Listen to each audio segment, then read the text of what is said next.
You're watching Pyro Media Network.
Hello, Pyro Media family. Thank you for tuning in. If this is your first time joining us, welcome. We hope your experience with us is fruitful. While we are loading your experience, please do us a quick favor and hit that like button from whichever platform you're watching or listening on. And we do hope you consider hitting that subscribe or follow button so you can check out more of our amazing content. All right, let's start the show.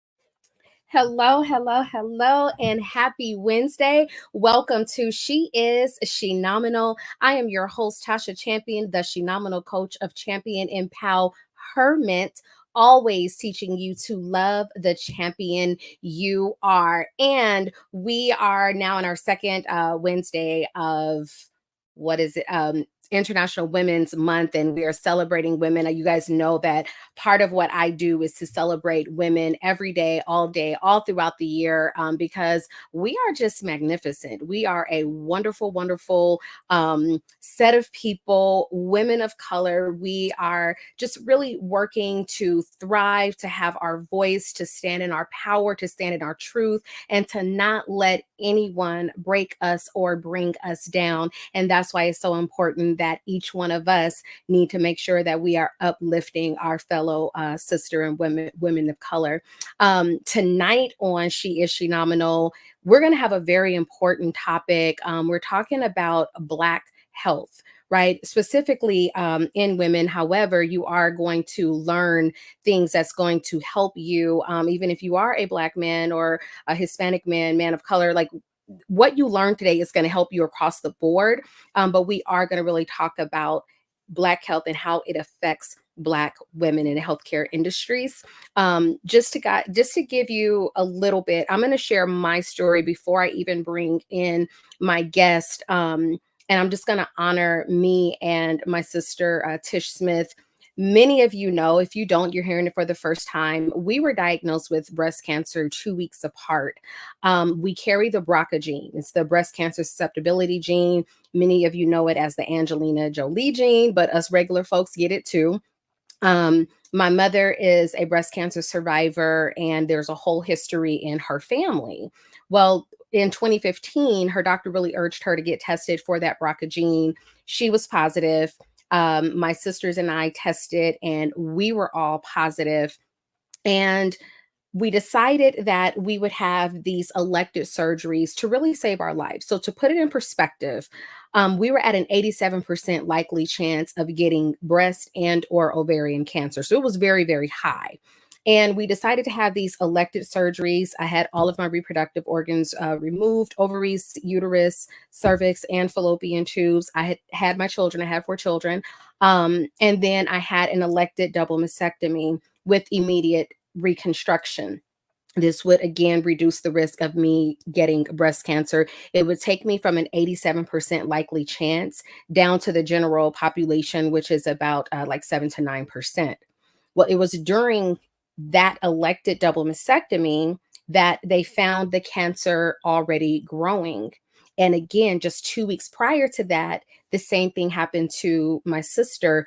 During the surgery, they found the cancer already growing. And I want you to understand, we had both had mammograms within 6 months of that time frame that didn't show anything. And yet here we were being diagnosed with cancer, with breast cancer. We were diagnosed with triple negative, which is one of the most aggressive. I believe it's the second to inflammatory. And to put that into perspective, my cousin went from stage 1 to stage 4 in a matter of 6 weeks. So that's just how aggressive it is. And we had family, we had friends, there were quite a few people really urging us not to do these elected surgeries, that all we needed to do was pray and God would take care of us. And I want you guys to understand, and we're going to talk about that today. I have an incredibly experienced physician's assistant that will be on today, but we're going to talk about this idea that all you need to do is pray. Yes, prayer is extremely helpful. You need to be able to pray, but you also need to understand that when you are praying, you have to listen to the healing that your higher power, God, Jesus, Mother Earth, is giving you, and not just thinking like, oh, well, I prayed, so all is going to be healed. That's not how this works, right? But we did have people saying that we were just cutting our breast off. We didn't have enough faith in God. We just wanted implants. There were all these things. But at the end of the day, you have to be really ready to listen to yourself and to listen to your body, to listen to what God or your higher power is telling you to do, because that's really what matters. So we're going to talk today about our health. What do you need to tell the doctor? How much of your family history do you really need to know? How much does mental health play a part in the physical breakdown of your body creating dis-ease, right? So we're going to have those conversations. So we're going to take a quick commercial break because I really want to get into this conversation. You guys know the time goes by really, really fast. But while we take this quick commercial break, send this link out to your friends, to your sisters, to your aunts, to your cousins. Have them join and watch, because I guarantee there's probably a question that they've had in their mind that we're going to answer today. So we're going to take a quick commercial break, and when we get back, we're going to be joined by just some Shenomenal women here to really talk about their health journey. And again, I have an incredible physician's assistant, Jenoa Holmes, who's going to be adding more context and helping you understand it more from a medical standpoint. So stick with us. We will be right back.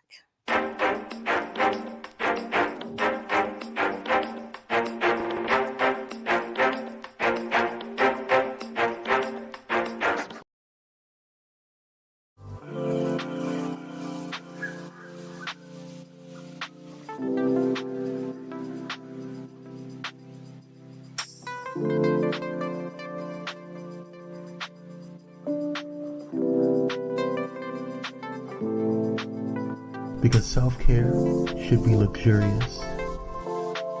Luxem Noir.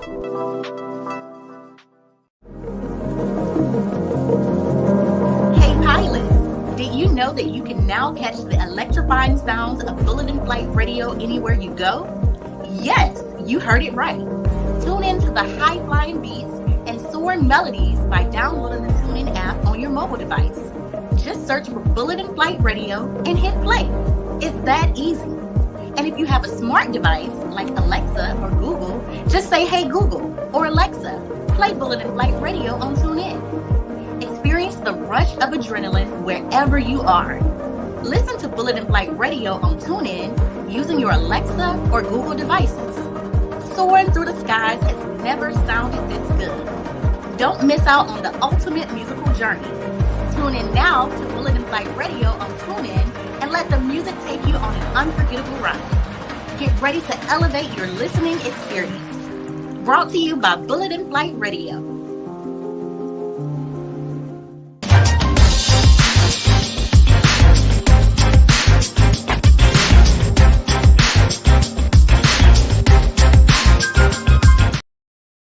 All right, welcome back. I hope you were able to grab a friend to join you in watching this very, very informational episode where we will be chatting about Black health. Black health matters, especially when it comes to our Black women who tend to be ignored the most in the medical field, right? So I'm going to go ahead and bring in my guest. I have Meana Kintaudi. She's going to share her health journey. I have Dr. Aleka Jackson Jarrell. She will be joining us shortly. And then I have physician's assistant with over 20 years experience, Jenoa Holmes. So welcome them to the show.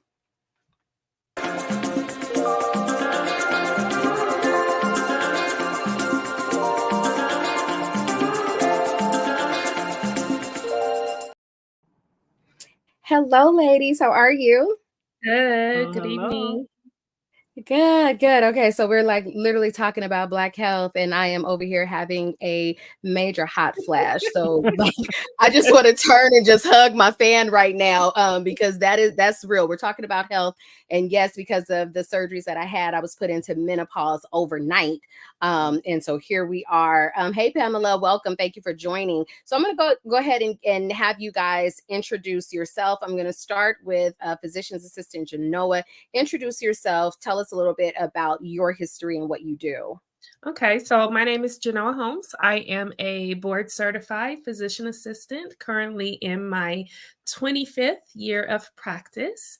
I have experience, I currently work in a family practice, family medicine office. I also have experience exclusively in women's health. I've also worked in urgent care in the past. I would say a passion of mine is health promotion and disease prevention. I'm all about treatment, but I'm also big on trying to prevent those diseases from occurring as well. And I'm just excited to be here this evening.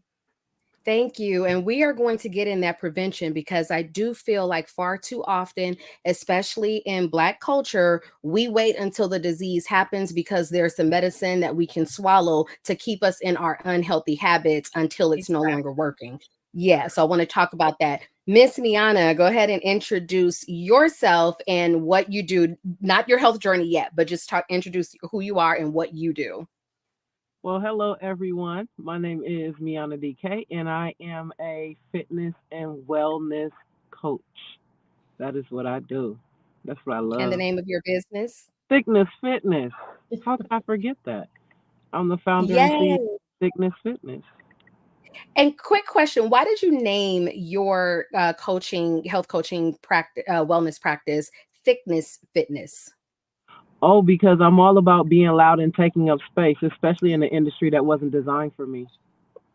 Oh, I love it. I love it. And just to give you kudos, I know we'll talk about it, but you guys give it up because she organically lost over 100 pounds. Thank you. I appreciate and that is huge. And we'll talk about how that affected your health going forward. So I'm going to stick with you, Meana, because you have a very compelling story about having multiple heart attacks, and it was tied to something you were not expecting. So share a little bit of that story. Okay, well, because I am a plus size woman, and even though my brand is about being loud and taking up space and all of that good stuff, the reality is when it came down to it, when I started having problems with my body or weird feelings with my body, the first thing I did was slide right back into that fat phobia that I fight so hard to do away with. And I immediately thought, I'm having these issues because I'm fat, or I'm having these issues because I'm overweight. And the more I worked myself and didn't get better, the worse I felt.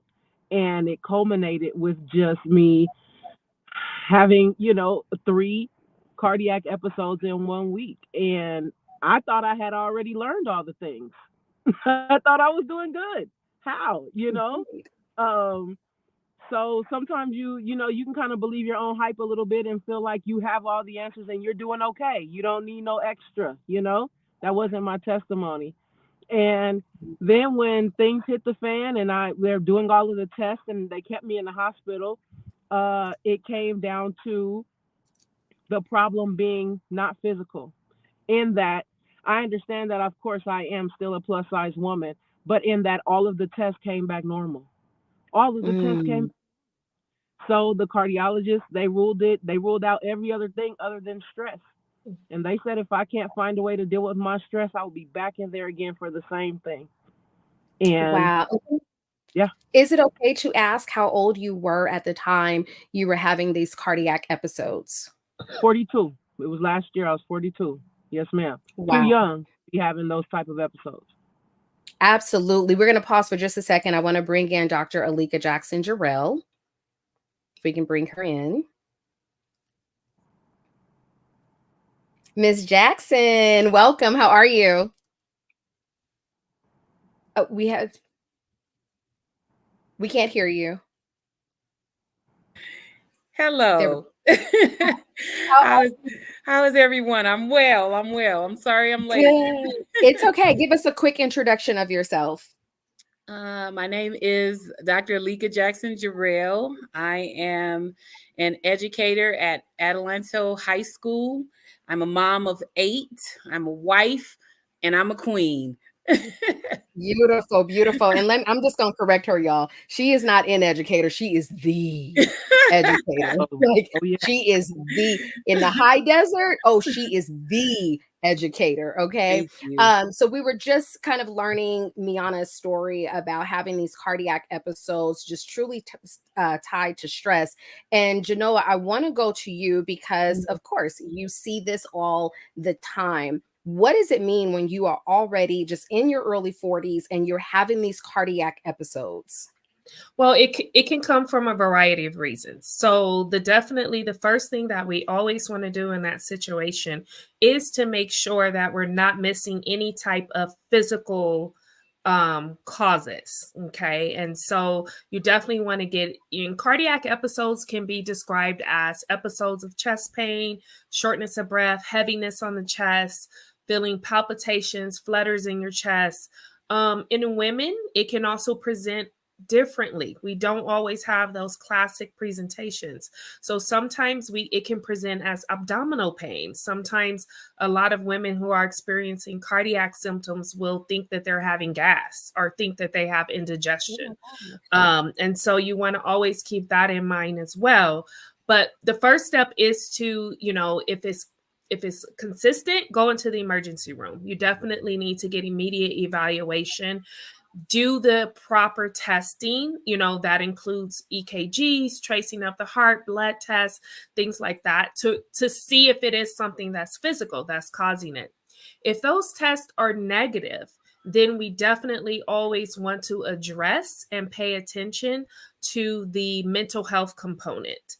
I can't say this enough, that psychological or psychiatric or mental health problems will make you feel bad physically. I have had plenty of patients who come in with a variety of symptoms, chest pain, dizziness, headaches, fatigue, things like that.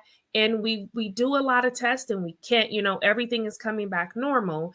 And sometimes it just gets down to the bottom of, we are not dealing with and processing depression, anxiety, everyday stressors appropriately, and our body knows that. And so our physical body can pick up on those things, and then it will manifest in the form of physical symptoms. Wow. Before we go to Dr. Aleka and get her story and experience with her health, Meana, I just want to ask, before you were having these cardiac episodes, were you aware of how much stress you were under, or were you ignoring it, thinking it will just get better? So the answer to that is yes, I was aware. I didn't think I was ignoring it. I just thought that I had it under control. So Okay. I wasn't ignoring it, but I just wasn't doing enough of the right things. Okay, Yes, ma'am. awesome. And we're gonna dive a little bit deeper into some of that, but I want to stop and get Dr. Jackson's history, because your history deals around fibroids, something that affects Black women all the time. So can you share a little bit about your story? Yes. So from the age of 19, I started having fibroid cysts. I went to the doctor because I was having pain in my abdominal area, and they did a ultrasound, and they discovered that I had fibroid cysts. The doctors back then told me they would come and go, that this was common among Black women. Couldn't tell me really why it was common among Black women, but they just said that it was common, that they would go away on their own, and they did for many, many years, until I got in my early 40s, and they became a persistent problem. They would come and they would not go away, and I would be in pain for months upon months. I was going to a regular doctor, and I was complaining that I was starting to bleed a lot, really heavy bleeding, and that I was in pain, so much pain that it was hard for me to even walk, and I was just bearing that pain every day. She literally told me, she prescribed me ibuprofen. She said there was nothing that she could do about it. This was a common occurrence among Black women. I heard that again. And I'm like, I can't live in pain and take ibuprofen, because ibuprofen, well, what I knew with my limited medical degree um, is that, and I don't have a medical degree, but is Right. that ibuprofen can harm the lining of your stomach and That's cause correct. problems. So I'm like, I can't take this. And I told her, I said, I can't live off ibuprofen. So in that moment, being aware, I said, I need to find a doctor who looks like me, who understands this a little bit better, and who won't brush me off as, you can bear that pain with an ibuprofen. So I found Miss Jenoa and I explained to her what was going on, and immediately she was fully aware. She understood what I was going through, and she said, ibuprofen? That's no. So she referred me to the OBGYN, and over a time period, it was getting worse. It was getting to the point to where I was afraid to go out, because I was bleeding so heavily. I would be at work and bleed through my clothes. I remember I was at the zoo with my family, and I bled. We had to leave at the gym, bleeding out on the gym floor. It was that bad. And I'm telling at this time, my OBGYN, that this stuff was happening. He prescribed me, and I can't even recall the name of the medication, but he prescribed me a medication that was supposed to slow down the bleeding. He was preparing me, he said, to take the surgery. I mean, to get the surgery, to get a hysterectomy, because that was the end result of what needed to happen. But he was prescribing me a medication, and I'm sorry, I can't recall, but the medication, like I said, was supposed to slow down the bleeding. Well, it wasn't slowing down the bleeding. I would be in the shower, literally. My husband would say, should I call the ambulance? Because I'm standing in the shower just bleeding out for 30 minutes at a time. And and when Jenoa was just talking about psychological, I felt for the first time in my life like I couldn't live. I couldn't go out. I was getting depressed. I couldn't go anywhere. I couldn't experience life. And I just started imagining, like, is this how people live who are disabled, to the point to where you can't even function on a day-to-day basis because you're unable to. So I'm wearing literally Pampers at this point, and just afraid to go out. So I was with him for, I would say, 6 months. and still nothing. What I came to find out after I called the actual healthcare provider, I found out that the doctor that I was going to was milking my insurance. The medication he had given me, I was only supposed to be on for 2 months, and he had me on the medication for 6 months. And he was outside of my outside of my network. Yes, outside of my network. And he was charging. And I cried on the phone to the medical group, a representative. Her name was Sharon. I'll never forget. I cried to her and just was explaining that literally I had been going through this process for about 2 years. And Wow. I said, I'm getting to a point to where is mentally causing me stress. And she said, you know what? She was like, I'm going to help you. And she explained to me that this doctor had milked insurance, that I should have stayed within network, because in network, which Jenoa was in network, she was. But she said my surgery would have taken place faster.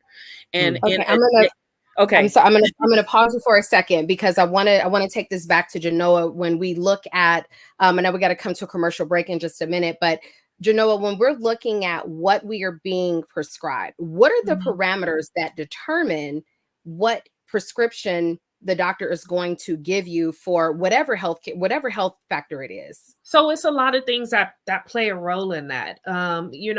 First thing we are looking at is, what are the patient's symptoms? What are we treating?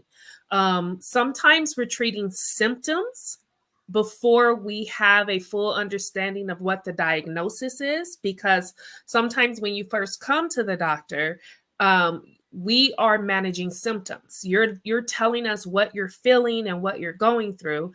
And a lot of times treatment begins with managing that. And then as we do tests, we then get a confirmed diagnosis. So that's the first question as a provider is, what are we treating? Are we treating symptoms? Are we treating an actual diagnosis? And then after that, we are going to look at what treatment options are available. Most conditions have multiple options for treatment. And then we have to look at each individual patient's profile. How does this medicine affect the liver? How does it affect the kidneys? What are short-term side effects? What are long-term side effects? And all of that is taken into should be, I should say, taken into consideration when you're prescribing a medication to a patient. So it's not a one size fits all. It varies from person to person. Right. And I think what's happening so much, because I'll tell you in a heartbeat, I have a medical degree from Grey's Anatomy. And then when I can't answer a question, I just tell people, well, it's not emergency surgery. I know emergency surgery, right? But I do feel like, and I heard this working in the doctor's office. I had the pleasure of working with Jenoa. We're going to go to commercial in just a second. But you have so many people that are saying, well, on Grey's Anatomy, they said this, or on Chicago Med, and then Dr. Google, yes, Dr. Google said this, and I watched how my surgery should be on YouTube University. Yeah. So you have all these things that people are coming to the doctor with, or expecting that because on Grey's Anatomy, they solved the whole your whole medical condition in 49 minutes minus commercials, that your doctor should be able to do that in that 30-minute visit, right? And then people get upset when it's not happening. So we're going to take a quick commercial break. And when we come back, I want to talk about the family component to this. So number one, family history. So Meana, did you know your family history? Dr. Aleka, did you know your family history? Did your family ever discuss their health matters? Did you guys ever have conversations as a family? How do you handle it with your own children? And then we're going to bring that right back to Jenoa to say, what does it mean when you don't tell your doctor everything, or when you don't know your family history? How is that truly affecting your health? So stay right here. We'll be right back with all these beautiful ladies talking about Black Health Matters.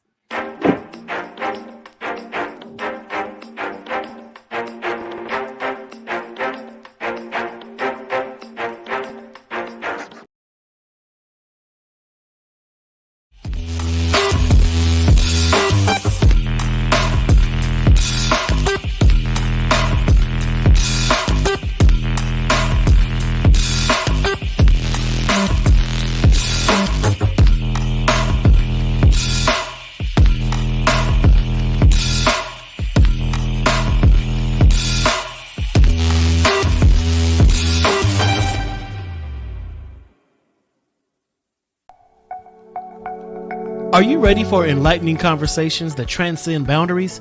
Get ready for Conversations with Clergy, brought to you by the HIV Vaccine Trials Network. In partnership with the world's largest publicly funded international collaboration, the HVTN is dedicated to evaluating vaccines to prevent HIV and COVID-19. But their impact doesn't stop there. The HVTN is at the forefront of advancing vaccinology, social and behavioral sciences, statistics, immunology, and even contributing to the research on tuberculosis and COVID-19 vaccines. By supporting Conversations with Clergy, the HVTN not only brings you thought-provoking discussions, but also contributes to the global effort to combat infectious diseases.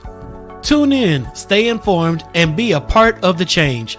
Conversations with Clergy, supported by the HVTN, empowering conversations, empowering lives. Join us in this journey of knowledge, understanding, and progress.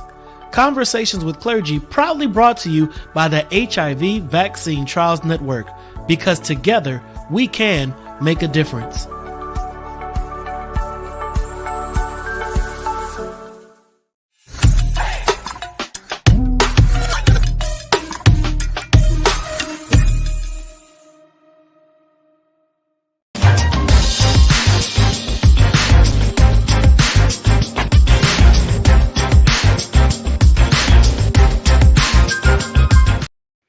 All right, welcome back. We are having just a very deep and needed conversation about Black Health Matters when it comes to Black women.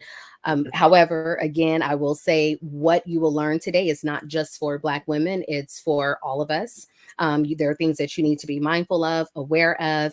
And before break, Meana talked about her cardiac issues that were tied to stress.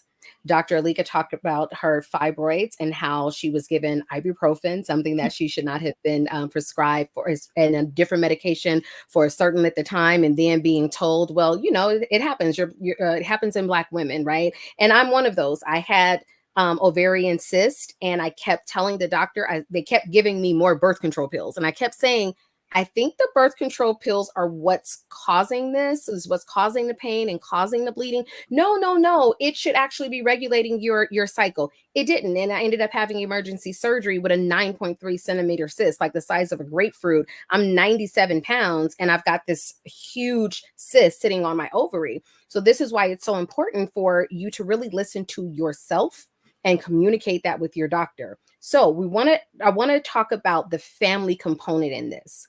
Because many times families, especially in families of color, we're silent. We don't talk about it. We feel like if we don't talk about it, it won't happen. They say, oh, every time you bring it up, that's when something actually starts happening. My family just said all I was supposed to do was go to God. Like it's all these different things, right? So Meana, I'm going to start with you. Did you know of any cardiac history within your family? Did anybody ever talk to you about it? No, I'm the first generation to break that cycle. I don't know anything about my grandmother's history. I know that she takes some sort of meds, but we don't see them. My mom, who has been passed away for a long time now, I didn't know her medical history either. So I just decided that wasn't going to be me. So I'm very open with my children about exactly what's going on with my health. They know the medications that I'm taking. I overshare, but they won't have any questions. That's how I feel about that. Mm-hmm. I love that, because I love the fact that you said I'm breaking that cycle, because you didn't know what your mother had. You didn't know. And these are things that if you knew anything about your mom's health, if you knew anything about your grandmother's health, now you have something to take to the doctor, right? Dr. Aleka, same question. Like, was there any family history that you knew of as you were learning what your body was doing? No one talked about hysterectomies. No one talked about menopause. It was all a new experience. But when it happened to me, first person I called was my mother to tell her what was going on with me. And she was like, that's what happened to me. And that's what happened to Auntie Emily and your Auntie Paulette and Auntie Frances.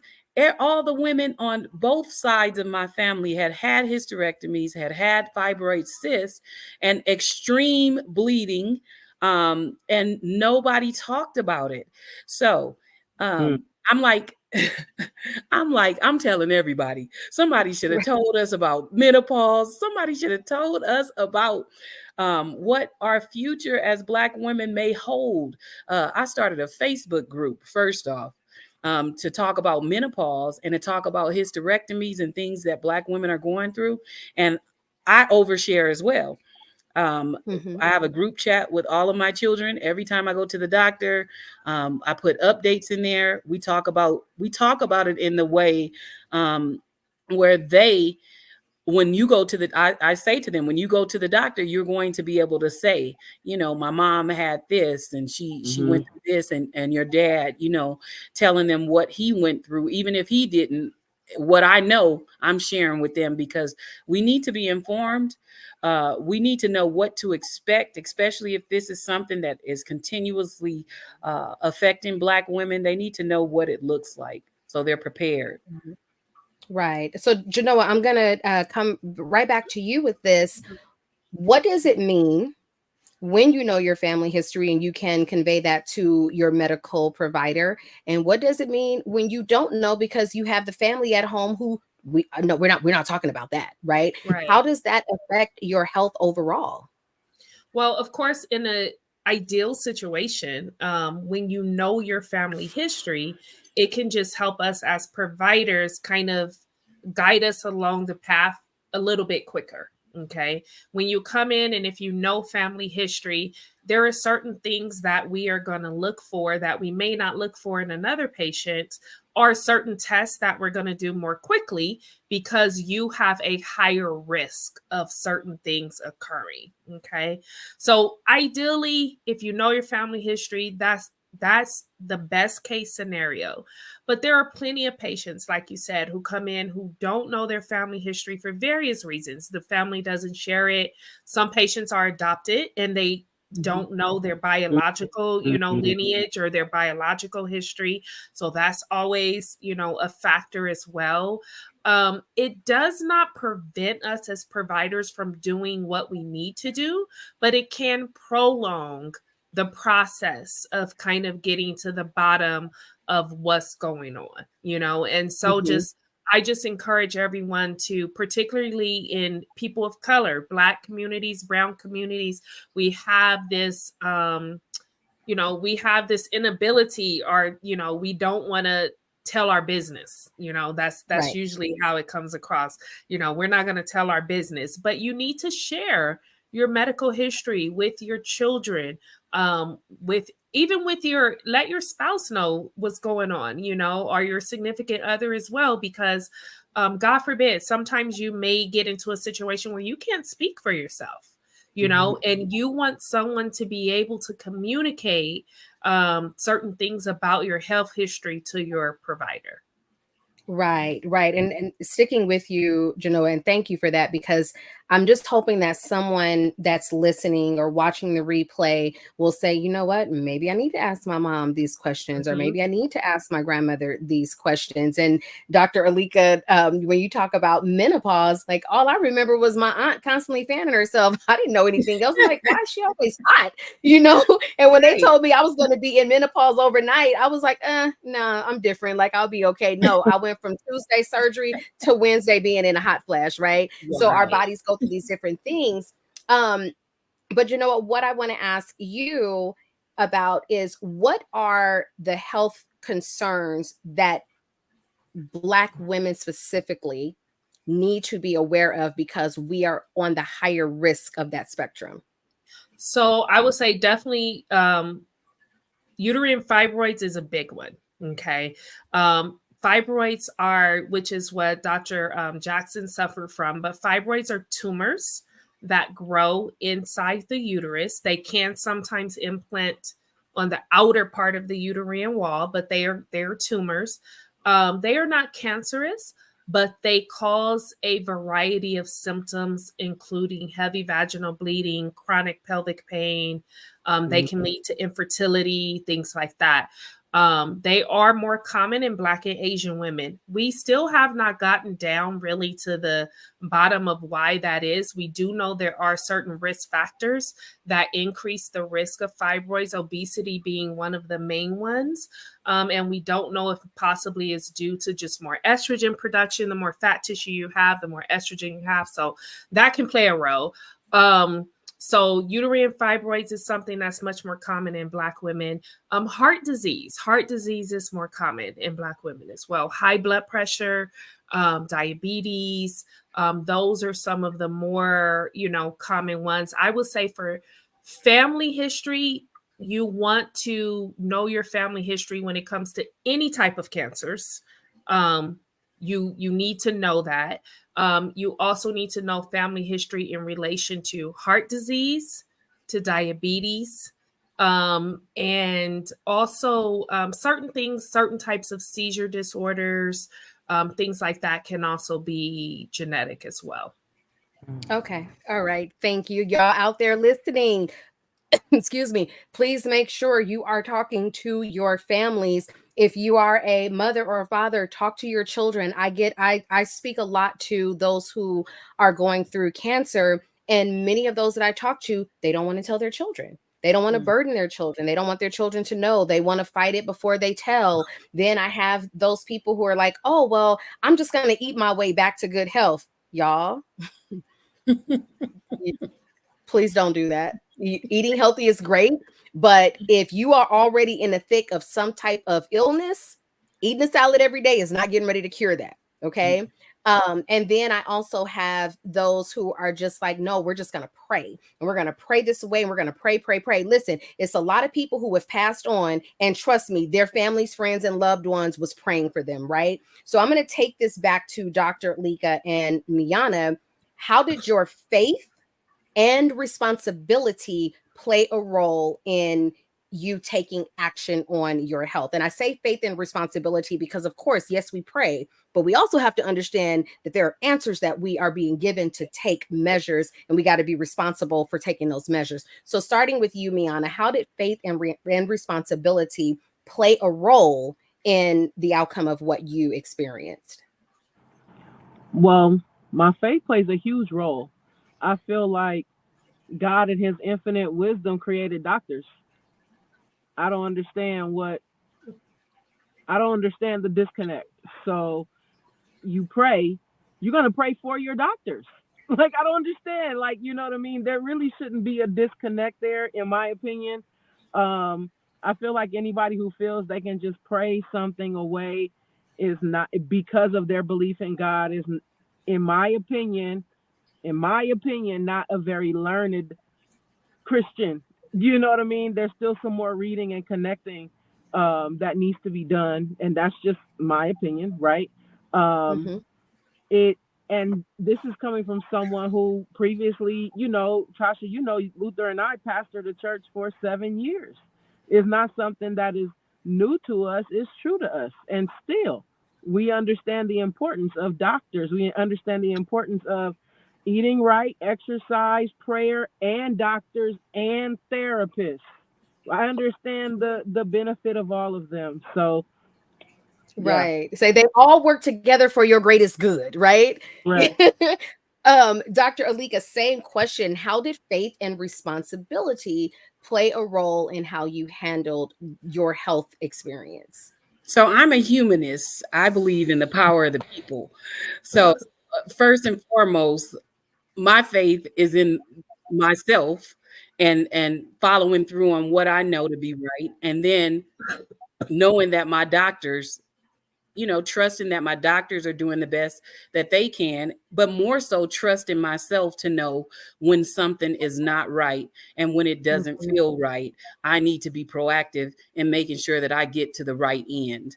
So just knowing, we have to trust the people that we deal with. And when we don't trust our own self and our own bodies, that should be our pause right there.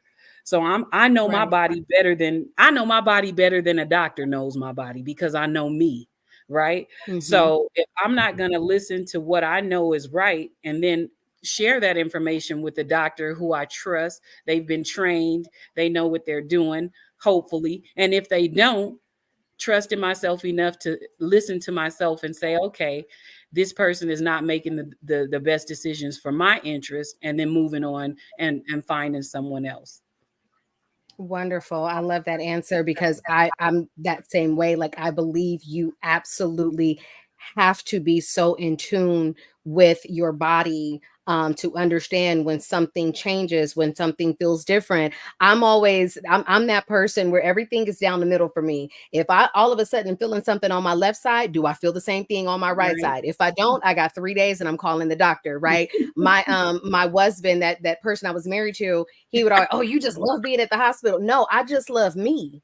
Right. Like, that's who I love. I love me. I have children. Like, I want to be here. So if something doesn't feel right, I'd rather a doctor tell me than, again, my medical degree in Grey's Anatomy is not who I'm going to diagnose myself, right? So going back to you, I keep wanting to say Dr. Holmes, Jenoa. What are some Mia? Okay. What are some rules of thumbs? And I know that nothing is 100%. I know each person's physical makeup and body is different, but what are some things that we can do to make sure we stay on top of our health? Like, one of the things I'm pushing for people to do, y'all be on y'all phones every single day, all day. And then when your doctor needs some information, you didn't put a note in the phone, you haven't taken a picture. Like, put this stuff in your phone so when you go to your doctor, you're not forgetting. But you know, what are some things that we need to be mindful of? What are some things we need to be looking at within ourselves so that we can be more proactive in our health? So it starts with it starts with the everyday. Okay. And so just things that I would recommend doing on a daily basis just to help to promote good health is movement of your body. And that, you know, it's exercise, but remember, exercise comes in all forms. So it's good to just move your body on a regular basis. Recommendations are 150 minutes of physical activity per week. Okay, that breaks down into 5 days of 30 minutes, 4 days of, a little bit over 40 minutes, So you want to move your body. You want to eat a diet, a well-balanced diet. So you want a diet that is low in sugar, low in carbs, high in proteins, low in fats. Let me just put this out there. There is not a magic diet. There is not a diet that is going to make you lose 100 pounds in a week. It just doesn't work that way. It's about consistency and it's about eating a well-balanced diet. We also want to avoid ingesting things that are harmful to our bodies. Tobacco is a big one, so avoid smoking, limit alcohol use. So the excessive use of alcohol is not good for your body. You also want to make sure that you are completing age-appropriate cancer screenings. Pap smears for cervical cancer screening that starts at age 21. Mammogram, and these are, and let me say, these are standard recommended screenings. This is where family history comes into play because some people need to start screening sooner. Okay, but mammograms are recommended at age 40. Colon cancer screening was recently dropped. It was age 50. However, due to the increased risk of increased cases of colon cancer, particularly in people of color, that age has now dropped to age 45. So there are, you want to go to your doctor, know your family history as much as possible, do those things, and then also address your mental health. Be aware of when you're feeling stressed, when you're feeling anxious. Acknowledge that. Find healthy ways to deal with that. Therapy I'm big on therapy. I'm big on counseling. And with that, the first counselor you go to or therapist may not be a good fit for you. And that's okay. You have to keep looking. That does not mean, oh, I tried that, it didn't work for me, Right. So you may have to, look around and find someone that works for you. And then our spirituality plays a big role in this as well. So being connected spiritually, in whatever your faith is, but being connected spiritually and in tune with that, all of that collectively together is what just helps to promote just overall good health. Awesome. Awesome. I'm gonna rewind a little bit because Meana, you talked about, changing the family history of being very open with your children. And Dr. Aleka, you said the same thing. You guys are very open with your children. What are some things that you talk to your daughters about? Yes, I know, like Dr. Aleka, you have sons. So again, everybody, if you are listening, it's not that it's specifically to women specifically, but I do want to speak to our daughters, right? Meana, starting with you, what are some things that you remind your daughters to be aware of? And we are winding down time, so I know it goes by quickly. And then you had also mentioned something about us as parents being able to be okay with saying, do you want to talk to your doctor alone, and us stepping out of the room, right? So what are some things that you tell your daughters about their health? Well, I make them very aware of being aware of your body and how you feel. Like Dr. Aleka was saying, like if it don't feel right to me, to my person, then something's wrong. I also teach them the importance of how to be able to process stress and conflict. Those things are unfortunately some of the last things that are being taught to our young people, and they're in college now. So you have to be able to know how to de-escalate, de-stress, and all of that. So I do teach them that. In terms of them being able to talk to the doctor alone, well, I think that I just accepted that I don't have autonomy over my children. It really just comes down to that. I don't have any autonomy over their bodies, and they are little humans capable of having a conversation with a doctor that is capable of asking the questions that need to be asked to our children. You understand what I mean? Right. And so it's important to me that they feel like they have a safe space, and I know that they consider me a safe space, but there are things that you don't want to tell your mom. Right. But I still want them to have any help that they may need. I just don't I feel like it needs to come from wherever it needs to come from. So for me, that's backing off. If you accept now that you don't have autonomy over your children, it'll be a lot easier a little later. So that's kind of like my way of thinking. Yes. I'm going to have you go ahead before I go to Dr. Jackson, because we may not have time to come back around. Tell people how they can connect with you and follow your journey and follow your Thickness Fitness movement. Awesome. You can find me across all of the social media platforms, Thickness Fitness. Okay.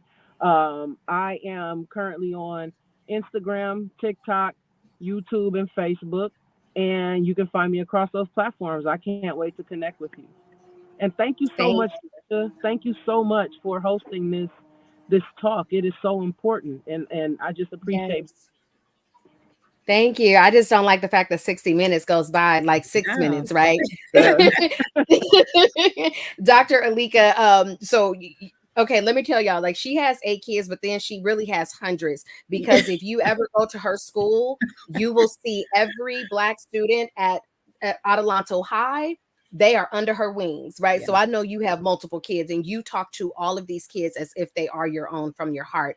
But just in about a minute or so, talk to us about how you communicate the importance of health to your children and your surrogate children as well.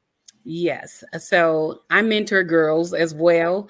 I've always had my daughters with me mentoring girls, but the body positivity and loving our bodies. I always say that I refer to my body as her, because we respect sometimes other people and other things more than we do ourselves. So I teach my daughters to respect their bodies. Their bodies are their temples. You always have to care for them as if they were sacred because you only get one. And I share that message with them. I tell them to listen to their bodies, create a space to where you sit quietly for at least 3 to 5 minutes right now at your young, tender ages and just listen and keep track of what's going on in your body. Well, today, my heart was beating faster than it usually beats. Just monitor that and talk about those things when you get to your doctor. I tell them to take notes about how they're feeling and put those notes in their phone, like you mentioned before. And so when they get there, because sometimes it's intimidating to talk to a doctor, have your questions ready so that you can ask those questions that you pre-made without feeling anxious, and read off your list and have them answer those questions. But just loving you, and your body is a huge part. It's who you are. It'll be with you to the day you die. So take care of her, love her, and treat her with respect and dignity. Beautiful. And how can people connect with Dr. Aleka? I am on Instagram. You can find me at Dr. Doctor Aleka, Aleka, Jackson Jarrell, all one word. If you would like, I am also the Heritage Coordinator at Adelanto High School, responsible for the 357 Black students on campus, making sure they get to college. Beautiful. I love it. And y'all, the difference she's made. She was on my show last season, and she really talked about what she does with our youth at Adelanto High, and it's truly amazing. So watch that episode if you get a moment to see what she's really done. Okay, so I'm going to give these last 2 minutes to Dr. Holmes. I know it's going to be very fast. So a couple of things I want to do. One, I want you to tell people what their children can and cannot do on their own, right? In terms of medical care. Okay. Any last closing remarks, and then how people can connect with you. And you have about 90 seconds. Okay, I'll go fast. So just pretty much state of California, at age 12, your children are able to seek medical care without your consent when it comes to sexual and reproductive health. Okay, so anything that has to do with sexual activity, pregnancy termination, birth control, they are able to seek that at age of 12 without parental consent. And we cannot disclose that information to you legally. We cannot give you that information without their consent. Underage, other than that, parental consent is needed for any type of medical treatment if the child is under age 18. What was the second thing you said? Just any last minute remark that you want to give to just kind of encourage people with their health. Yeah. I just encourage, especially for Black women, I think it's just crucial for us to take back our control of our bodies, of our health. We need to educate ourselves. We need to be informed. We need to seek out providers that we are comfortable with. If you are seeing a doctor or health provider that you are not comfortable with, go to somebody else. You are not obligated to stay with anyone where you do not feel comfortable. And just as for myself, I am currently working at Shiloh Medical Center in the High Desert, the city of Victorville. We have 2 locations. We take a variety of insurances. So, I'll always be happy to take care of you. It will take a while to get an appointment with me. I'm going to just put that out there. You will. But I promise you. She's in high demand. I will take I'm not doing the schedule anymore. But I promise I will take very good care of you. And it's what I love to do. I know for sure that I am definitely walking in the path that God has intended for my life. Beautiful, beautiful. Thank you guys so much. I know we are like over by 1 minute. Thank you guys for being so open and honest and sharing your personal story, sharing how you're making a difference for your daughters and for women going forward. Jenoa, you are just such an incredible PA. I mean, I sent everybody to you, so you are such an incredible PA. For everybody else out there, please send this episode to your friends and your family for them to watch it and gain some knowledge and information about Black health and why it matters so much for us as Black women. I will be back next week with my guest who is surviving an autoimmune illness right now. And so she's going to be here to share her story. Have a positive week. Be Shenomenal in all that you do. And I'll see you guys next Wednesday.